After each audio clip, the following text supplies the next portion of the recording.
नमस्कार साथियों, स्वागत है आप सभी का यूपीएससी पर। मैं हूं अंकित अवस्थी, आप हैं मेरे साथ में एक बहुत ही जबरदस्त और आज की प्रमुख सुर्खी में, जिसमें हम चर्चा करने जा रहे हैं हूदी आतंकवादियों के द्वारा सऊदी की ही नहीं दुनिया की सबसे बड़ी ऑयल कंपनी के रिफाइनरी पोर्ट पर हमला किया गया है। और उस हमले के कारण मेरे प्यारे साथियों, जो क्रूड ऑयल के प्राइस हैं उनमें अचानक इजाफा हुआ है। परिणाम स्वरूप दुनिया भर के अंदर ऑयल के दाम बढ़ने की पूर्ण संभावना व्यक्त की जा रही है। यह है आज की प्रमुख सुर्खी। अब इसके बारे में हम विस्तार पूर्वक आज के सेशन में समझेंगे कि कौन है अटैक करने वाले, किन्होंने अटैक किया, कहां अटैक किया, कौन सा देश इसमें प्रभावित हुआ।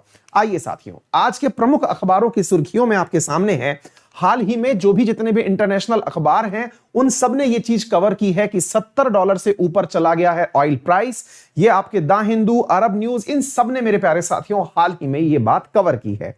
कहां अटैक हुआ है? तो पॉइंट इज सऊदी अरामको के रिफाइनरी पोर्ट पर अटैक हुआ है। तो ये सऊदी अरामको क्या है मेरे प्यारे साथियों? सऊदी यानी कि सऊदी अरब की स्टेट ओन्ड एक कंपनी है। स्टेट ओन्ड बोले तो सरकार के अधीन चलने वाली एक कंपनी है जिसका नाम है सऊदी अरामको। सऊदी अरामको के रिफाइनरी पोर्ट पर हाल ही में एक हमला हुआ है। सऊदी अरामको कौन है, क्या है, यह मैं आपको बता दूं। जिस प्रकार से भारत के अंदर आप लोग रिलायंस पेट्रोकेमिकल का नाम सुनते हैं, वैसे ही आप समझिए कि रिलायंस तो फिर भी एक प्राइवेट एंटिटी है, लेकिन सऊदी अरेबिया की यह नंबर वन सरकारी कंपनी है। इस कंपनी का रेवेन्यू कितना है, जरा इस बात से आप जान लीजिएगा मेरे प्यारे साथियों। यदि मैं आपके सामने कुछ स्टैटिक्स रखूं जिससे शायद इस कंपनी के प्रति आपके मन में जो जिज्ञासा है वो शांत हो।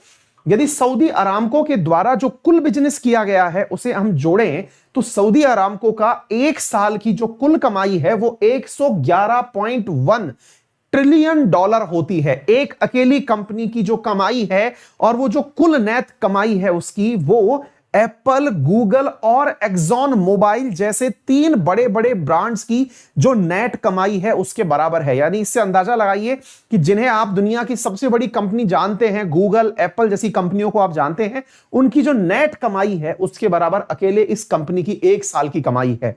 क्लियर है? तो ये अपने आप में बहुत बड़ी कंपनी है। अब यहां पर जो सबसे महत्वपूर्ण बात है, इस कंपनी के एक रिफाइनरी प्लांट पर जहां पर तेल को स्टोर किया जा चुका था, मैं आपको वहां बताऊं कि सऊदी अरेबिया ने खुद ने यह कंफर्म किया है कि हां, हमारे ऊपर अरामको के रास तनूरा पोर्ट के ऊपर ड्रोन से हमले हुए हैं। दैट मींस आपको यहां पर समझने की आवश्यकता है कि यह रास तनूरा पोर्ट क्या है। जरा देखिए साथियों, आपके सामने मैं यहां पर एक मैप लेकर के आया हूं, शायद आप उसके माध्यम से समझ पाएंगे और आपको मैं दिखाने का प्रयास भी करता हूं गूगल अर्थ के माध्यम से। अगर ये थोड़ा भी सपोर्ट कर जाए, मैंने निकाल करके रखा हुआ था आप लोगों के लिए।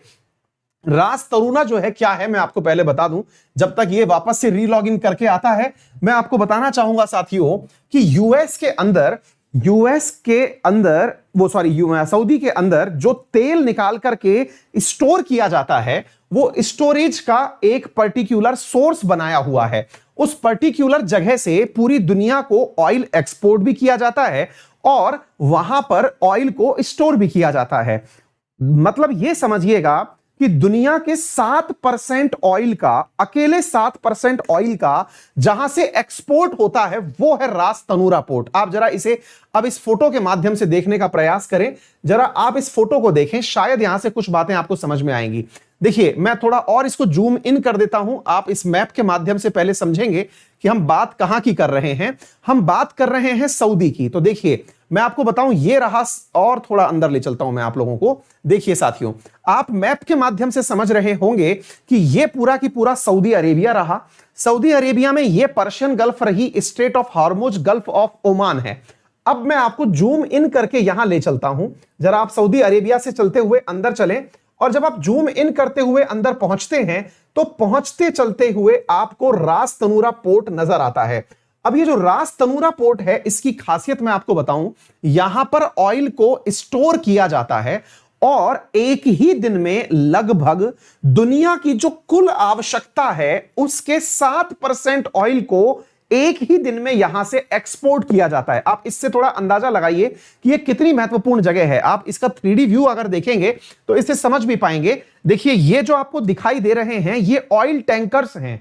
इनमें पूरा की पूरा ऑयल रिफाइन करके रखा हुआ है और इनमें से किसी एक टैंकर के ऊपर अटैक हुआ है। सऊदी ने खुद ने यह बात स्वीकार की है कि हमारे यहां पर अटैक हुआ है और अटैकर्स ने भी इस बात को एक्सेप्ट किया है कि हमारी इच्छा पूरी हुई। आप सोच के देखिए कि जहां से दुनिया का प्रतिदिन का 7% ऑयल एक्सपोर्ट होता हो, उस इतनी संवेदनशील जगह को टारगेट करने वाले कौन हो सकते हैं। तो मेरे प्यारे साथियों, अब मैं आपको बताता हूं अटैक करने वाले थे कौन। अब चलते हैं हम इन अटैकर्स के बारे में जानने के लिए। मेरे प्यारे साथियों, असल में जिन अटैकर्स की हम बात कर रहे हैं वो और कुछ नहीं अपितु सऊदी के द्वारा अपने ही क्षेत्र में एक जगह पर इंटरफेयर के कारण पैदा किए गए अपने रिबेल्स हैं, जिनका नतीजा सऊदी देख रहा है। क्या है जरा देखिए मेरे प्यारे साथियों, यदि आप मैप को ध्यान से देखें तो यहां पर स्थित है आपका सऊदी अरेबिया। यह मैप में आप अच्छे से पहचान रहे हैं। सऊदी अरेबिया के बिल्कुल अगर आप देखते चलें तो दक्षिण में स्थित देश है यमन। मैं आपके सामने थोड़ा जूम इन कर देता हूं। यह है मेरे प्यारे साथियों यमन। हालांकि यमन भी सऊदी की तरह ही ऑयल सोर्स रखता है, ऑयल्स यहां पर भी निकल करके आते हैं। इस यमन में मेरे प्यारे साथियों यहां पर एथनिसिटी का कॉन्फ्लिक्ट है। कैसा, अब मैं आपको बताता हूं। मुस्लिम धर्म के अंदर दो एथनिक ग्रुप हैं, शिया और सुन्नी। अगर बात की जाए मेरे प्यारे साथियों तो जो शिया कम्युनिटी है वो डोमिनेट करती है ईरान में, जो कि इसका पड़ोसी सामने की तरफ ही रहने वाला देश है, और सऊदी अरेबिया में सुन्नी डोमिनेट करते हैं। साथियों, यमन की अगर हम बात करें तो यमन की जो सरकार है वो चलाई जाती है सुन्नियों की समर्थित हदी कम्युनिटी के द्वारा। ध्यान से सुनिएगा, सुन्नी जो कि सऊदी अरेबिया के हैं, उनके द्वारा समर्थित हदी कम्युनिटी के द्वारा यहां की सरकार चलाई जाती है। वहीं यहां पर माइनॉरिटी में लगभग 35% पाए जाते हैं ईरान के शिया। अब ईरान के शिया नहीं है असल में, लेकिन मेजॉरिटी में शिया कहां रहते हैं तो ईरान में रहते हैं। यहां पर भी शिया रहते हैं। यहां की लगभग आबादी 3 करोड़ की है, उसमें से लगभग 35%, लगभग 1 करोड़ जो आबादी है वो शियाओं की है। और उन्होंने अपना एक संगठन बनाया हुआ है जिसका नाम है हौथी। हाथी से आप हाथी याद कर सकते हैं, हौथी याद रख सकते हैं। तो यहां पर माइनॉरिटी में हौथी है और सरकार में हदी है। सरकार जो है वो सऊदी समर्थित है। अब मैं आपको यहां पर बताना चाहता हूं साथियों, हुआ क्या 1990 के दौरान यमन में जो हौथी हैं, जिनकी संख्या अभी आप 35% सुन रहे हैं, इन्होंने अपने सामने आतंक का रास्ता अपनाया। क्यों अपनाया? क्योंकि इनके साथ में यह देखा गया कि यहां पर एथनिसिटी को लेके कॉन्फ्लिक्ट चला। क्यों चला? क्योंकि सऊदी द्वारा समर्थित जो हदी थे वो हौथियों के साथ में, या हौथी जिन क्षेत्रों में रहते थे वहां पर विकास कार्यों के अंदर एक प्रकार से पार्शियलिटी किया करते थे। इस बात को लेते हुए हौदियों ने हदियों के साथ में एक प्रकार का मतलब कटुतापूर्ण व्यवहार अपना लिया और यह पूरा देश अब 2 भागों में लगभग बट गया।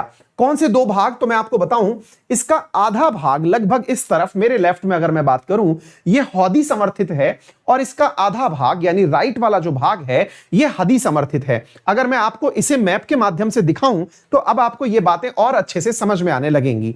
यहां पर हौथियों के दमन में सऊदी यमन की जो सरकार है उसमें मदद करता रहा है। ध्यान से सुनिएगा, सऊदी जो सरकार है वो यमन में हदियों की मदद करता रहा है ताकि हौथियों को मारा जा सके।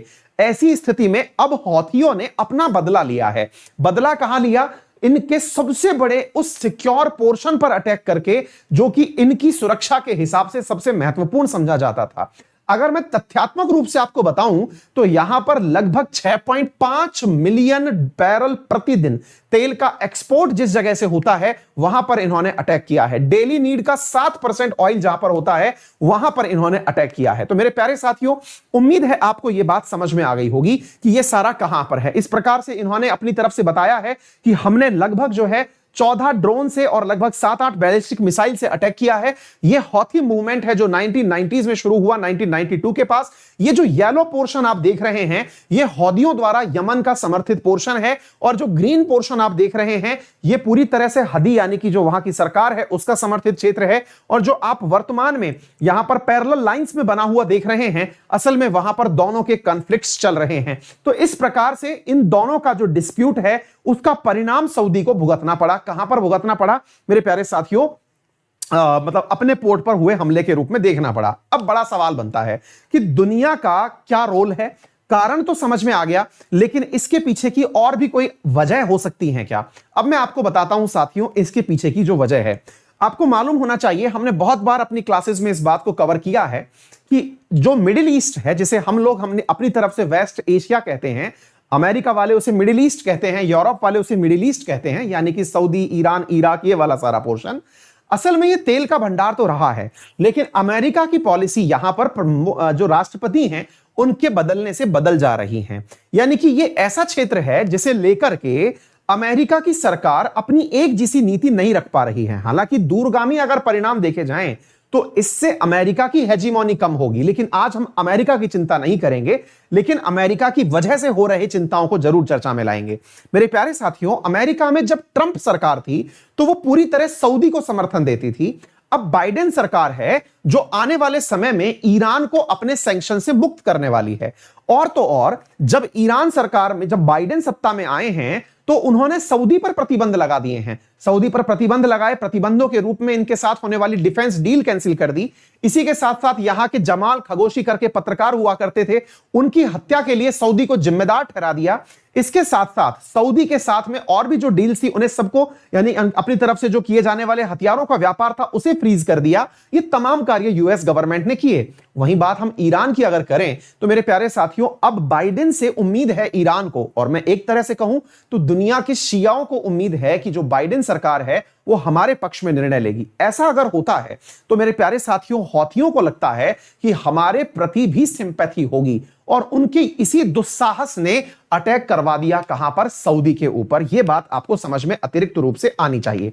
एक और बड़ी बात मैं यहां पर आपको बताना चाहूंगा मेरे प्यारे साथियों, अमेरिका की इस डुलमुल रवैये के कारण अमेरिका में जब ट्रंप थे तो ट्रंप की नजर में हौथी जो थे वो आतंकवादी थे, लेकिन तालिबान आतंकवादी नहीं था। उन्होंने उसे तालिबान को गुड तालिबान नाम दे दिया था। बाइडेन आ रहे हैं, बाइडेन की नीतियां बदल रही हैं। बाइडेन ने हौथी को यहां से टेररिस्ट से बाहर निकाल दिया, और टेरर लिस्ट से बाहर निकाल करके तालिबान पर प्रश्न चिन्ह लगा दिया कि आपने इन्हें क्यों बाहर निकाला। तो यानी कि इनकी पॉलिसीज के कारण अब दुनिया के देशों को भी रवैया क्लियर करना पड़ेगा कि किस सरकार के पक्ष में चलना ज्यादा उचित रहेगा।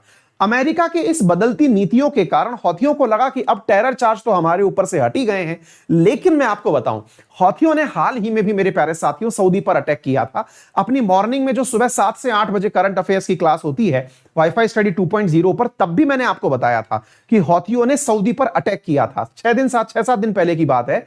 उस अटैक के तुरंत बाद अमेरिका ने हौथियों के 2 नेताओं को टेररिस्ट घोषित कर दिया था। यानी कि बाइडेन ने पहले तो हौथियों को टेररिस्ट से बाहर निकाला कि नहीं यार ये टेररिस्ट में तो नहीं आते, लेकिन अब बाइडेन पर फिर प्रभाव पड़ा कि यार ये तो अटैक कर दिए, अब हम क्या यूज करें। तो फिर बाइडेन उठा करके हौथियों के 2 आदमियों को पकड़ के टेररिस्ट घोषित कर दिया कि ये टेररिस्ट हैं। यानी कि एक प्रकार से यह देखा जाए कि अमेरिका अब तक तो रशिया के साथ युद्ध में परेशान रहा करता था। यानी कि रशिया यानी यूएसएसआर, उन दोनों के साथ कोल्ड वॉर, एक दूसरे को नीचा दिखाने के लिए किए जा रहे सारे प्रयास। अब ऐसा हो गया है कि अमेरिका की खुद की जो इंटरनल पॉलिटिक्स है वो पूरी दुनिया को परेशान कर रही है। अब तक दुनिया शीत वॉर में, शीत युद्ध के अंदर परेशान थी, कोल्ड वॉर के अंदर, कि यूएसएसआर के पक्ष में रहे कि अमेरिका के पक्ष में रहे। यानी कि एक तरफ से हम चलें तो उस तरफ जाएं जो नाटो के समर्थन में है या डब्ल्यूटीओ के समर्थन में है। खत्म क्या हुआ? यूएसएसआर खत्म हो गया। अब क्या हो गया? जब कोई और दुश्मन नहीं मिला तो एक दूसरे की पार्टी ही दुश्मन हो गई हैं। तो रिपब्लिक और डेमोक्रेटिक आपस में लड़े जा रहे हैं, और इनका लड़ना जो है वो दुनिया को इतना नुकसान पहुंचा रहा है कि एक बार सत्ता में जब डोनाल्ड ट्रंप की पार्टी आती है तो सऊदी जो है वो ऊपर उठ जाता है, और बाइडेन की आती है तो साहब जो है ईरान ऊपर उठ जाता है। अब आपको निर्णय लेना होगा दुनिया किस दिशा में जाए। अब बात करें तेल के साथ क्या होने वाला है गुरुजी, ये बताइए। साथियों, तेल का प्रभाव क्या पड़ा मैं आपको बताऊं। जैसे ही ये घटना हुई, तेल का जो दाम है वो $70 प्रति बैरल चला गया। अब तेल के साथ बढ़ा हुआ एकदम ये जो प्राइस है, इसका प्रभाव हम पर क्या पड़ेगा। अब भैया $70 प्रति बैरल अगर हो गया है तो ऐसी स्थिति में तेल का भुगतान तो आपको करना पड़ेगा, और तेल के भुगतान में भारत जैसे देश जिनकी इकोनॉमी जो है वो तेल के एक्सपोर्ट में खत्म हो जा रही है, यानी हमारा जो है पूरा की पूरा धन तो इकोनॉमी में यहां चला जा रहा है। अब ऐसी स्थिति में भारत को भी नियंत्रित रखना चाहिए और अपने व्यवहारों को बहुत ही समर्थित रूप से लेके चलना चाहिए। एक फिक्स प्राइस टाइप का सिस्टम ले लो कि भैया इतने दिन तक ये रहने वाला है। अब आप पूछेंगे कि तेल के दाम बढ़ाते समय क्या सऊदी अकेला है क्या जो तेल के दाम बढ़ा देता है? देखिए क्या है ना साथियों कि दुनिया में जो ऑयल प्रोड्यूसिंग नेशन है, जिन्हें आप ओपेक कहते हैं, मेरे प्यारे साथियों, उन ऑयल प्रोड्यूसिंग नेशंस ने आम सहमति से कोरोना काल में जो उनको घाटा हुआ था उससे निपटने के लिए यह सहमति बनाई कि हम तेल का उत्पादन कम करेंगे। अब तेल का उत्पादन कम करेंगे, यही कारण है कि सप्लाई कम हुई और डिमांड तो बढ़ना शुरू हुई क्योंकि दुनिया तरक्की करने लगी। तो उनकी ऑयल का प्रोडक्शन उन्होंने कम किया, मांग उन्होंने बढ़ाई ताकि उनकी इकोनॉमी रिकवर कर जाए। जो उन्होंने एक साल के बुरे दिन देखे थे, अब उनके पास पैसा वापस आ जाए। लेकिन अकेले उन्होंने ही थोड़े बुरे दिन देखे थे, दुनिया के हर देश को परेशानी हुई थी भाई कोरोना के कारण। ऐसी स्थिति में भारत जैसे जो विकासशील देश हैं या फिर जो भी ऑयल डिपेंडेंट इकोनॉमी है, उनका कहना है कि अगर ऐसा चला, यानी कि प्रोडक्शन को कंट्रोल करके ये लोग तेल बेचने लगे, तो भैया हमारी जैसी इकोनॉमी करंट में रिवाइव ही नहीं कर पाएंगी। तो अब जरूरी यह है कि भारत भी ओपेक जैसे देशों के साथ या किसी परमानेंट सप्लायर के साथ, और विशेष रूप से इंडिया को चाहिए कि यूएस से नेगोशिएशन किए जाएं कि आपकी नीतियों के कारण सारा मामला बिगड़ता है। आप निर्धारित करिए कि दुनिया का कितना प्राइस आप देने वाले हैं, और अगर नहीं हो रही है सप्लाई तो आप हमें करवाइए, क्योंकि ईरान से आपके चलते हम तेल ले नहीं पा रहे हैं। अगर ईरान से इंडिया तेल परचेज करता है काटसा एक्ट को हटा करके, तो इजीली हमारा जो भी जो मतलब ऑयल का जो प्राइसिंग है उसे कंट्रोल किया जा सकता है। लेकिन अमेरिका की नीतियों के चलते हम ईरान से भी तेल नहीं ले पा रहे हैं। हालत यह हो गई है कि इंडिया के एक्सपोर्टर्स ने ईरान को सामान देना बंद कर दिया क्योंकि उनके पास पैसा ही नहीं बचा है। तो अब ऐसी स्थिति में भारत को चाहिए कि अमेरिका से टू द पॉइंट नेगोशिएशंस किए जाएं कि आपकी डुलमुल रवैये के कारण हमारे साथ की इकोनॉमी खराब हो रही है। आपके पक्ष और विपक्ष तो बाद में हटाइए, पहले हमारी इकोनॉमी को सुलटाइए। तो यह सबसे महत्वपूर्ण बात है, इंडिया को स्टैंड लेना होगा, पहली बात। दूसरा, भारत को भी अपने यहां पर जो तेल की बढ़ती हुई कीमतें हैं उन पर ध्यान रखते हुए सबसे महत्वपूर्ण निर्णय यह लेना चाहिए कि जो भी तेल के ऊपर लगने वाले टैक्सेस हैं, जिनकी वजह से राज्य सरकारें पैसा कमा रही हैं, केंद्र सरकार एक्साइज के माध्यम से, राज्य सरकार वैट के माध्यम से, इन तमाम टैक्सों को खत्म करके इन्हें एक कर एक राष्ट्र यानी जीएसटी के अधीन लाया जाए। तो फिलहाल यह है मेरे प्यारे साथियों वे अहेड ऑफ दिस। और भी जैसा कोई अपडेट होगा जरूर हम लेकर के आपके सामने हाजिर होंगे। मेरा टेलीग्राम चैनल है अंकित अवस्थी सर, मेरा नाम है अंकित अवस्थी, और यहां पर जो आपको अंकित 10 रेफरल कोड फ्लैश लाइन में चलता दिख रहा है, इसकी वजह से आप मेरे साथ अनअकैडमी पर जुड़ करके मेरे तमाम कोर्सेज फ्री और पेड पढ़ सकते हैं। फ्री कोर्सेज में आप लोगों के लिए सुबह 10 बजे मैं मैपिंग पढ़ा रहा हूं, जिसमें कि कल हम लोग मध्य प्रदेश का मैप डिस्कस करेंगे, और शाम 5 बजे एम लक्ष्मीकांत से important questions of parliament discuss किए जाएंगे। मेरे प्यारे साथियों, यदि आप मेरे साथ जुड़ करके पेड कोर्सेज पढ़ना चाहते हैं तो अनअकैडमी पर मेरे कोर्सेज मेरे साथ में उपस्थित 100 से अधिक एडुकेटर्स के साथ उपलब्ध हैं। आप उन तमाम क्लासेस को मेरे साथ ज्वाइन कर सकते हैं मात्र 44,550 रुपीज में, आफ्टर यूजिंग रेफरल कोड अंकित 10। ओरिजिनल प्राइसेस जो हैं वो 49,500 हैं, लेकिन यूजिंग रेफरल कोड अंकित 10 आपको वो 10% डिस्काउंट के साथ प्राप्त होते हैं। मुलाकात करते हैं फिर आपसे इसी प्रकार के अगले सेशन में। चैनल पर नए हैं तो इसे जरूर सब्सक्राइब करें, वीडियो को लाइक करें और अपने दोस्तों से शेयर करना ना भूलें। धन्यवाद।